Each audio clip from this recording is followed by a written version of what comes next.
All right. So you had this idea, Shannon, that we need to look at our businesses sometimes. Sometimes we have to, but other times it's just a good idea to ask the question, how to cut costs while preserving value. That's right. I like this idea. Yeah. Yeah. The first thing that came to mind for me is let's define value in your business. And we're all going to define it differently, right? But if you're going to preserve it, you better know what it is, because you're going to be taking other things away, potentially. Yeah, right? that's true. What is valuable? And I think you can ask the question two different ways. One is, what's valuable to your customers, right? And then the other thing is, what's valuable to your business? Because you know where you want to get your business in the future. And that may or may not be valuable to your customers today. Hopefully it'll be valuable to future customers or your current customers in the future. But you want to look at the question both ways as you head down this path, so that you know what's the non-negotiable part of this. What has to be preserved, because that's baked into this, right? If we're preserving value, let's define value. And that's going to be different for every business, right? It is. And it's a good point. Like for me, I have this big list, and I'll tell you the last thing I cut, I'll tell you what it is first, and that's employees. I always fight to protect the people that work for me. They've always been my most valuable asset. And I'm all for things like, hey, let's not hire for a few months or 6 months. Let's see where I'm, a crazy optimist. I always think our best years are ahead of us. I still do. But I think the immediate future is far less uncertain.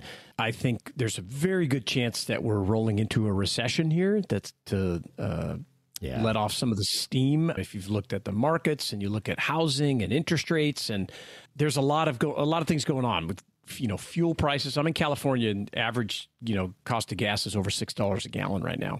It impacts every single thing you could imagine. So looking at what you cut costs and things, the last thing for me is employees. But I have a question for you, Dave. I wanted to ask you. Yeah. Because I'm always shy. I hesitate to talk about bad news. It's one of my weakest points when I talk to employees, because I have this optimistic thing. I don't want to talk about bad news. But should you have a conversation with them about what's going on? I mean, they know, they see it, right? But hey, we're going to have we may have a recession or a slowdown in the economy in the next year. How could that impact our business?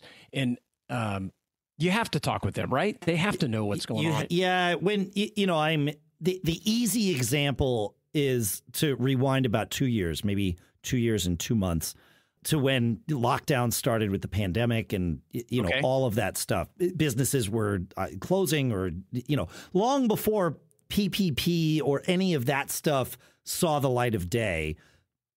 Everybody knew that we were having a problem, right? That's right. There was, so the elephant was in the room, and we were talking about it already.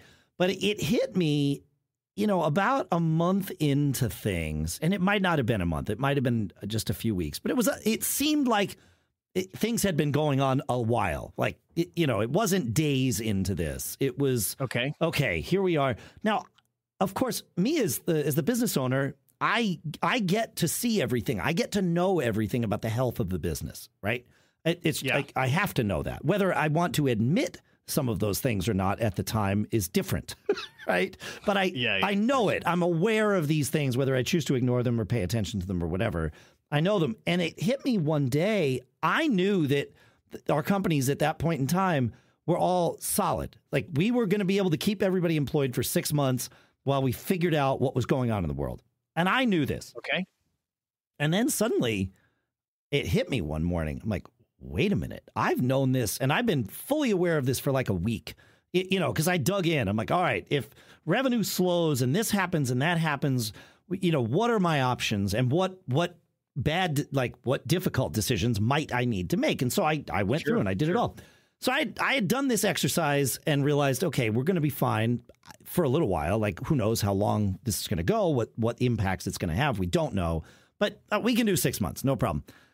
And then it hit me about a week after I did all that. Wait a minute. my employees have no idea. They don't have access to the same information that I do, so they can't do this exercise for themselves. Yeah, and you want their help, right? And their buy-in on what's going on. Yeah. So I called a staff meeting and I said, hey, I want to let you know. And it was not, acknowledging that things in the market were bad and it might negatively impact the business long term, but we don't know. I hate having those kinds of conversations because, like you said, I'm an optimist like you. I like to just deliver good news. I did have good news, but it was good news in a crummy situation. It was like, yeah, we don't need to do this, and we don't need to fire anyone, and we don't need to make any changes right now. But we are not going to be hiring anyone at that point either. Yeah. And every single one of them had already been thinking about it.